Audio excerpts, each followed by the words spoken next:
This is Scott Alexander, and I'd like to welcome you to the conversation. Today I'm talking with a good friend of mine, an accomplished educator in the Boston School District, Crystal Campbell. How are you doing today, Crystal?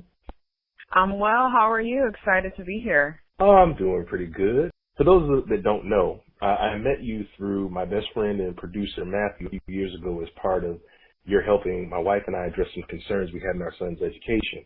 And I'm still appreciative that you provided some really great advice and wisdom at helping us get through some of those situations. So I was hoping you could spend a couple of minutes as we get started just telling us a little bit about your professional and educational background. I am originally from Ann Arbor, Michigan, and I went to Michigan State University where I got a degree in education, primarily deaf education, elementary ed, and English language arts. Then I went to Atlanta to teach for a little bit and came to Boston, where I've been since 2009 to do my master's degree, and I was able to really flourish here and build my professional career. So what's the difference between your experiences down in Atlanta and coming to Boston? Well, I will say that there is a difference, but being from Michigan, the Midwest, of course, the South and the East Coast, but primarily I would say the level of access and resources. I'd say those are the two biggest aspects that I've seen, biggest differences I've seen being from the Midwest. What do you mean when you say access? Well, being from Michigan and Boston have quite a few things in common with regards to resources, the academia, and, like you have Boston University, Harvard University. New York is 4 hours away, Washington, D.C., 8 hours away. And then, of course, with Michigan, we're just tons of colleges and universities. So I'd say there's more access and resources to advancements and new programs, things of that nature. And that's not to say Atlanta didn't have that. Yeah, Atlanta had some of the same things, but for me, that's where I was able to see the biggest differences. Okay. I just wanted to make sure I was clear. But the Michigan will always be my home, the Midwest. I feel that way too.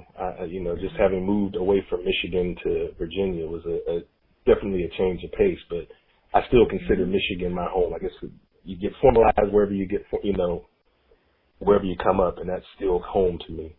The focus of our conversation today is going to be on the differences in how people think. We just passed International Women's Day, so as it relates to your experience in working with kids, especially young women, what's your perspective on how we're teaching kids about how to think and approach problem solving?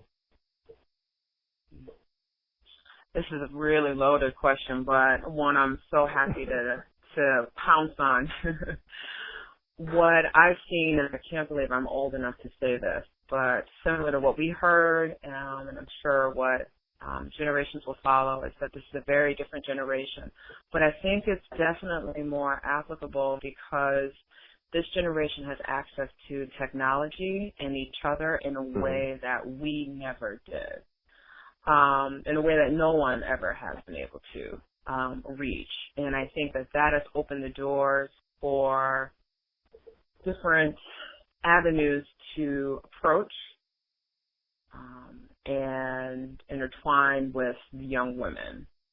I also have seen, being in education, that there is this huge influence over the past 10 to 15 years of reality TV and how young women approach problem solving and thinking and focus. And that's something that I have seen, sadly, like with a lot of the TV shows, like, the ones that are out there. I hate to call them out, but like the Love and Hip Hop and things like that. But that's not to knock all of them. But it's definitely had an influence, with the way that girls approach how they're going to talk to each other and how they're going to talk to adults. And I've seen that big time with our women, our brown and black kids. Oh, I was just saying, you talk about reality TV. I've had that conversation with a few different people, and people get more reactionary.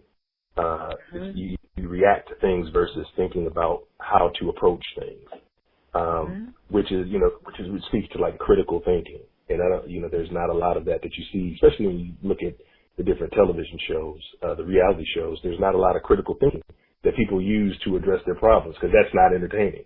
But this is life. That's we're not living on a reality show. We're living our lives trying to get better and be successful. So just when it comes to critical thinking, what does that mean to you? Critical thinking means quite a bit to me. However, what it ultimately means is how I'm able to set and achieve my goals in an efficient manner. And how is my critical thinking going to allow that to flourish and come into fruition?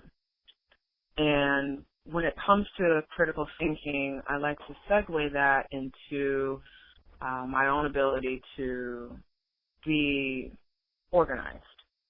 And one of the biggest things that I found with critical thinking and having the ability to really evaluate situations is I have better management skills. I'm able to instill trust, and I present with a more positive business image. And also too, just it reduces clutter in your life and reduces your stress level and your productivity level. But those have been the three major keys: management skills, the trust that I'm able to build, and the business image. And that lines up right with what we're seeing with a lot of the influence that technology and some of the entertainment programs aren't presenting to a lot of our youth. Well, are you seeing more or less of like critical thinking in education being taught, or just seeing it actively in practice? Seeing it actively in practice.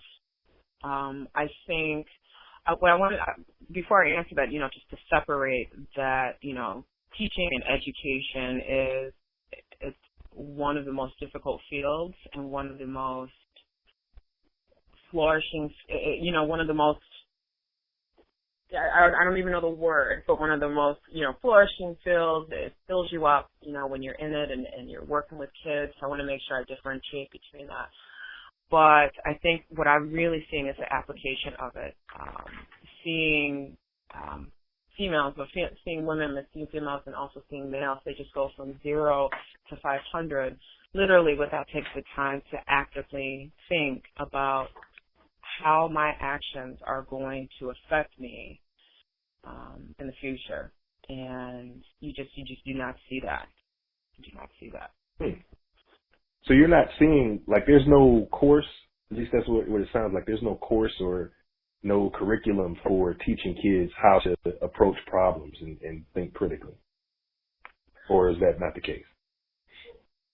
I would say that is the goal that all teachers are aiming for, is to build that critical thinking, and to build original thought.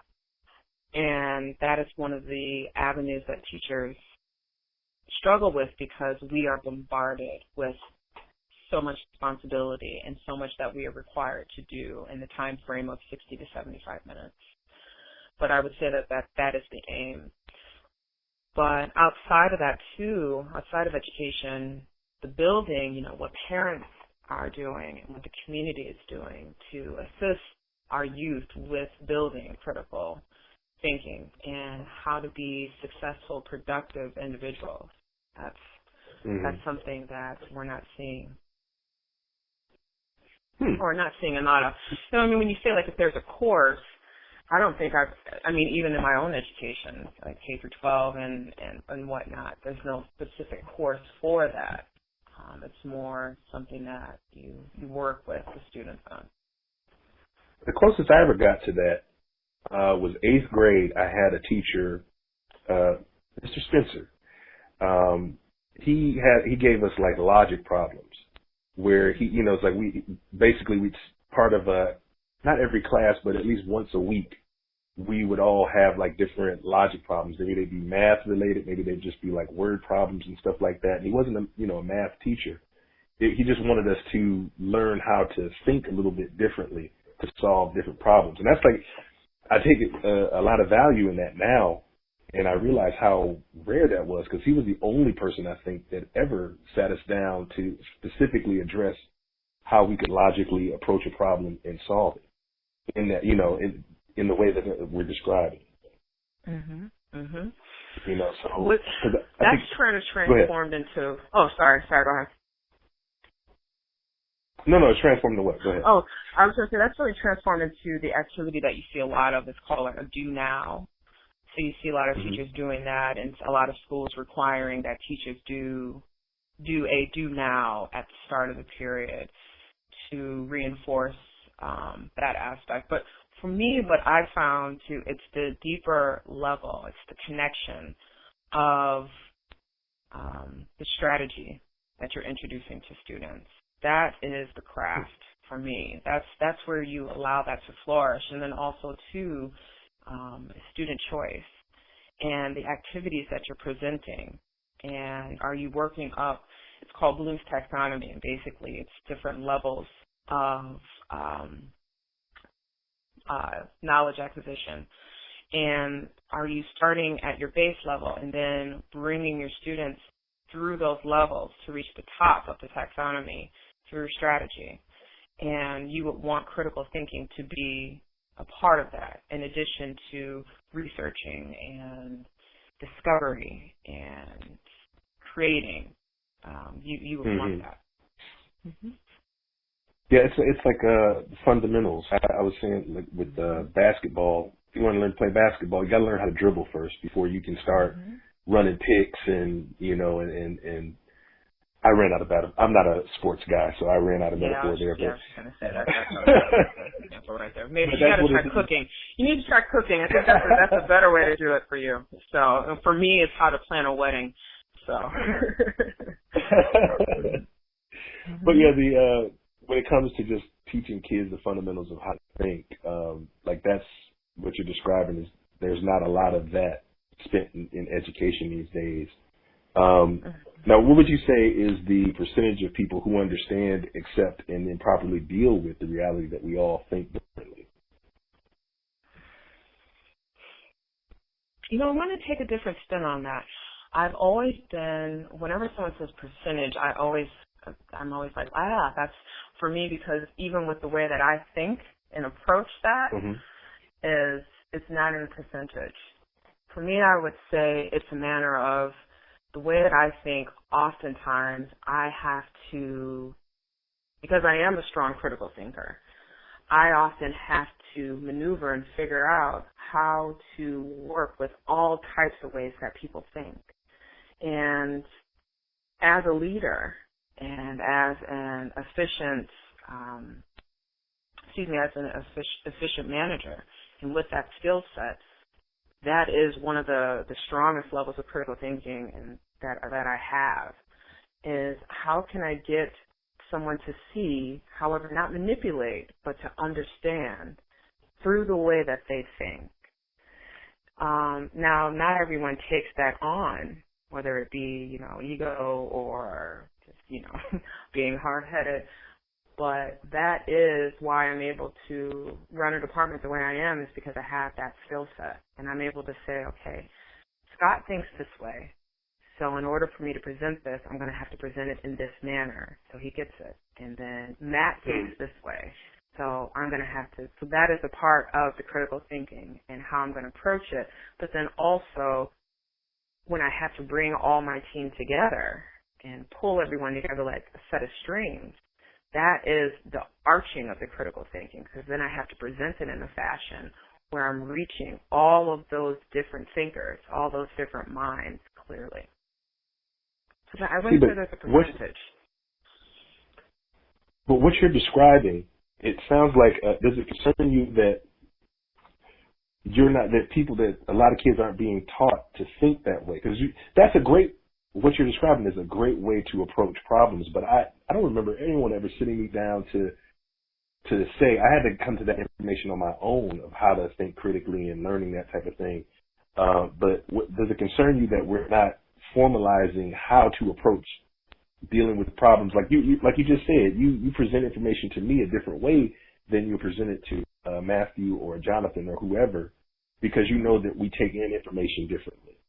You know, like what are some of the dangers of thinking that everyone should just think like me or think like I do? Definitely. I can use myself as an example to answer that question. I always thought that something was inherently wrong with me. I always thought that I was this difficult person. I always thought that I was this trying person, this trying student,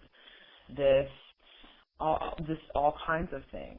And, just made to feel less than, made to feel like I wasn't strong, that I wasn't an independent thinker, that I wasn't smart, ultimately, growing up. And that's K through 12. And it wasn't until I was able to really understand and see that oftentimes my ability to think fast and maneuver situations, the way that I'm able to intimidate people or make people uncomfortable, because I just moved differently. I thought differently. And then that's not to say I didn't hit my faults, but that's also, if you're talking about the dangers of it, that self-efficacy, the self-esteem, that can take a beating because you are operating and thinking differently than how your presenter is, and that can be challenging. I know multiple times when I was in undergrad and maybe a few times in graduate school where I would challenge a teacher and I would challenge a professor, and I would get these looks like, you don't want to do that because, that's the professor and that's your grade and everything. But that in and of itself is fearful thinking. And once again, people were trying to force me to think like them and to behave like them instead of being my own person. So the effects of that are, like you're saying, the dangers of that to the esteem of another young woman who is made to feel that being a leader and being strong and being poignant and elegant and eloquent is something to be looked down upon. And I know I battled that for many, many years.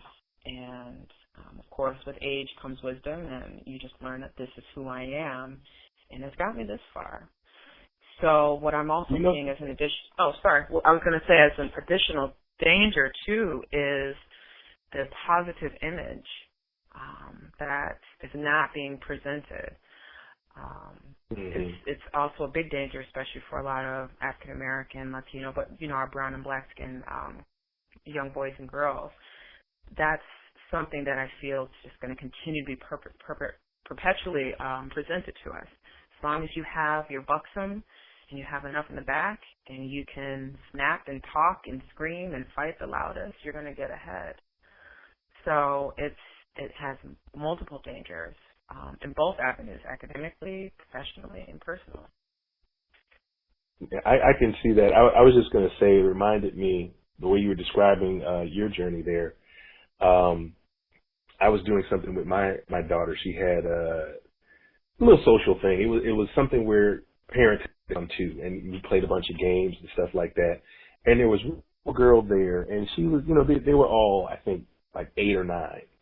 There was one little girl there that I flashed back to being a kid and seeing a girl just like that who we would have labeled as bossy back in the day. And I looked at her through the lens of, look at her, this little leader over there. She's kind of letting people know what to do. And it wasn't anything malicious or just kind of, I'm in charge and you got to do what I say. Nothing like that. She was just being a leader. And I could see how there was going to be some people who will grate at that because she's being quote unquote bossy. And it's like, they have to be, the way she was carrying it, her parents had to be encouraging her to just, hey, if you know the way and you're comfortable and feeling confident, without being a jerk about it, be a leader. And there's nothing wrong with that. And I don't see that, when it comes to, well, I mean, don't get me wrong, I'm not looking hard for it, but I hadn't seen that in some of the interactions I've had with my daughter and just going to school and stuff like that. Nothing formal that they're showing the kids. It's just kind of like, if you got it naturally, cool. If you don't have it naturally, that's just on you, is what I'm seeing. I mean, is that accurate? Am I wrong, or are you seeing something different? Um, I would say that that goes into what you're saying with some of the dangers and how a young woman and just how youth can be influenced to be entitled as bossy or the word I often got for myself is cut and dry or black and white and very cold or my delivery needs to be softened and things of that nature. But for myself, when you come to the table with the facts and you're able to develop a strategy and you're able to analyze and think creatively and interpret and evaluate and reason, that can be very startling, especially for someone in elementary or middle, high school, undergrad, and graduate. When you're able to do that with a level of efficiency, it can be very startling. And one of the things that comes along with critical thinking as I'm listening to our conversation is evidence. And oftentimes, evidence and facts, you're not able to move away from those. Now, everyone can spin into their own conversations about what is evidence and what is fact. But when you're presented with something and you critically look at those, it can be, like I said, the only word I can think of is startling. I've created different systems and different ways to maneuver situations and handle a department. And oftentimes it's met with so much resistance when the outcome is what everyone was hoping to achieve. And once again, it makes people uncomfortable because it's not necessarily see I was right. It's more along the lines of people didn't want to slow down and really hear critically, and we're acting off emotion and we're reacting instead of saying, okay, what can we interpret from the evidence and facts in order to move forward? And when you I was going to say, when you get with individuals who do that, you're often looked at as difficult or cold or hard to work with. And that's not necessarily the case. No, I was just going to agree with you. I was just chiming in to agree because especially when you're working and trying to help people and just bringing something to the table that they're not familiar with, because we spend a lot of time, especially working, with my team, we spend a lot of time putting together the idea and writing it out. And sometimes when you just have a conversation with someone and they say, oh, let's do this thing. And then you come back with a fully realized game plan, or at least something to written out that says, okay, we could do this, and this. What do you think? And it looks like all this text to some people. Like, I'm so busy. That's the thing you hear. I'm so busy. And they don't even want to give you the time to sit down and read the thing for 2 seconds and think about what it means. So I feel what you're saying. What's been the biggest influence in how your thinking has changed over time? What a wonderful question. For me, I think the biggest influence is enhanced communication. And I want to teeter with being able to make informed, reasoned decisions professionally and personally. Those two go hand in hand for me. But I think my homework that I will always have is my communication skills. If there's a life skill or something that I'm working on for Crystal herself, it's going to be that. How to analyze and build evidence for any given situation, any premise, and how I can be more of an effective communicator with that. How to present any proposal personally and professionally more proficiently, and knowing my stuff, basically. You know what I mean? For me, that's really key. And again, having the resources to make informed, reasoned decisions. I often have encountered in my years professionally and personally individuals who just go. And for some people that works. For some people, that works. There's plenty of people we can say that works for. Plenty of CEOs and business makers. But I have to say, as an African American woman in this world, sometimes our cards are, it's different. So oftentimes we have to make informed, reasoned decisions, and very strategic. And it is, as an African American woman, we are playing a game of chess. So, yeah, not enough just playing chess, some playing checkers or some other game I've seen. No, we are playing a game of chess. Yeah. Well, I'm going to. Question. I love that question. Thank you. I try. I'm going to stop this right here because we're just about out of time. But I do have one more question. Sure. What's something that your brain tries to make you do on a regular basis, and you have to will yourself not to do? Oh my goodness. Slow down.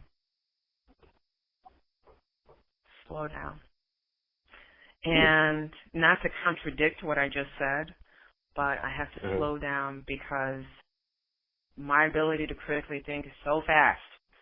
And sometimes I can take pieces and I can just analyze them so fast that oftentimes I move too quick for other people. And I have to tell myself to slow down. So that goes into what I was just saying, that enhanced communication. Yeah, slow down. Oh, thank you. That's a good answer. There's some parts of me that say the same thing. Well, I want to thank you again, Crystal, for taking the time today. Great. Thank you. And for those listening to this recording that have additional questions or would like to connect with Crystal for follow-up, you can reach out to us at Team Woods, and our contact information will be in the description. And we'll forward your comments and questions directly to Crystal. So once again, thanks, Crystal. You're welcome. And this has been Scott Alexander reminding you to spend every day exploring your genius.